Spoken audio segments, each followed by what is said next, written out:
Hey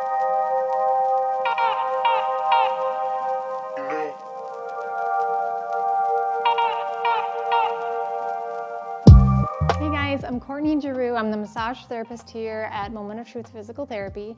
Today I'm going to talk about the adductor group, and that's a muscle group that is along the inside of your thighs and comes and attaches actually at the pelvis.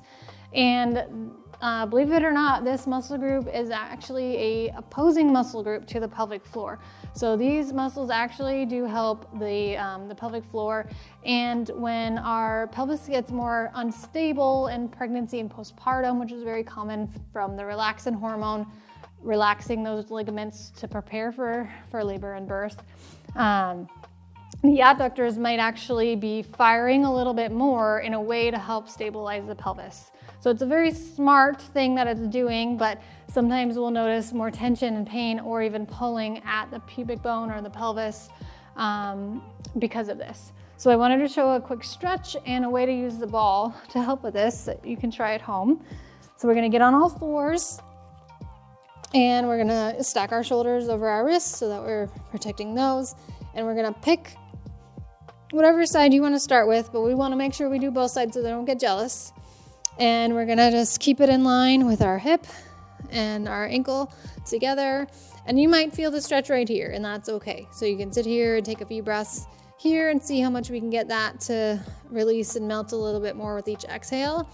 And then if you wanna wait a few minutes and then add a little bit more to that stretch, we can just stick our butt directly back a few inches and see if we can get a little bit more of a stretch there. And again, breathing a few breaths in and out and see if on each exhale we can get it to release a little bit more each time. And you can hold it a little bit longer than that if you need to. So there's a great way. Make sure we do the other side.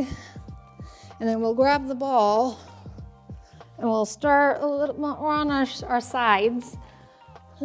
And we can start at the attachment point at the knee, just because I do see a lot of tension usually built up there when I'm working on the leg. And we can sit here for about 3 to 5 minutes if we can. I know we don't always have that much time, so do what you can. And then we can slowly work our way up. And I notice I have more tension going on in more of the middle, but you might notice you'll have more at the knee on one side and then more in the middle on the other side, or wherever you're holding your restrictions at, and that's totally okay, totally common. And I noticed that in order for me to feel more of the pressure on here as I get closer to the hip, I do need to lay more onto my belly, and that's okay too. And that gives me a little bit more of a rest point so I can breathe and let this melt. And then you can keep moving it up towards the pelvis to that pubic bone area. And you might notice it can get a lot more restricted up towards that point too at the attachments. And that's very common too. You might just need to spend another minute or two extra breathing into these points so that way that fascia can melt and help that muscle release. But see if this helps. If you do know you have a tight pelvic floor, if you're pregnant and you know that, or postpartum and know that these have been hanging on a little bit tighter, see if this helps, and you'd be actually helping impact your pelvic floor as well.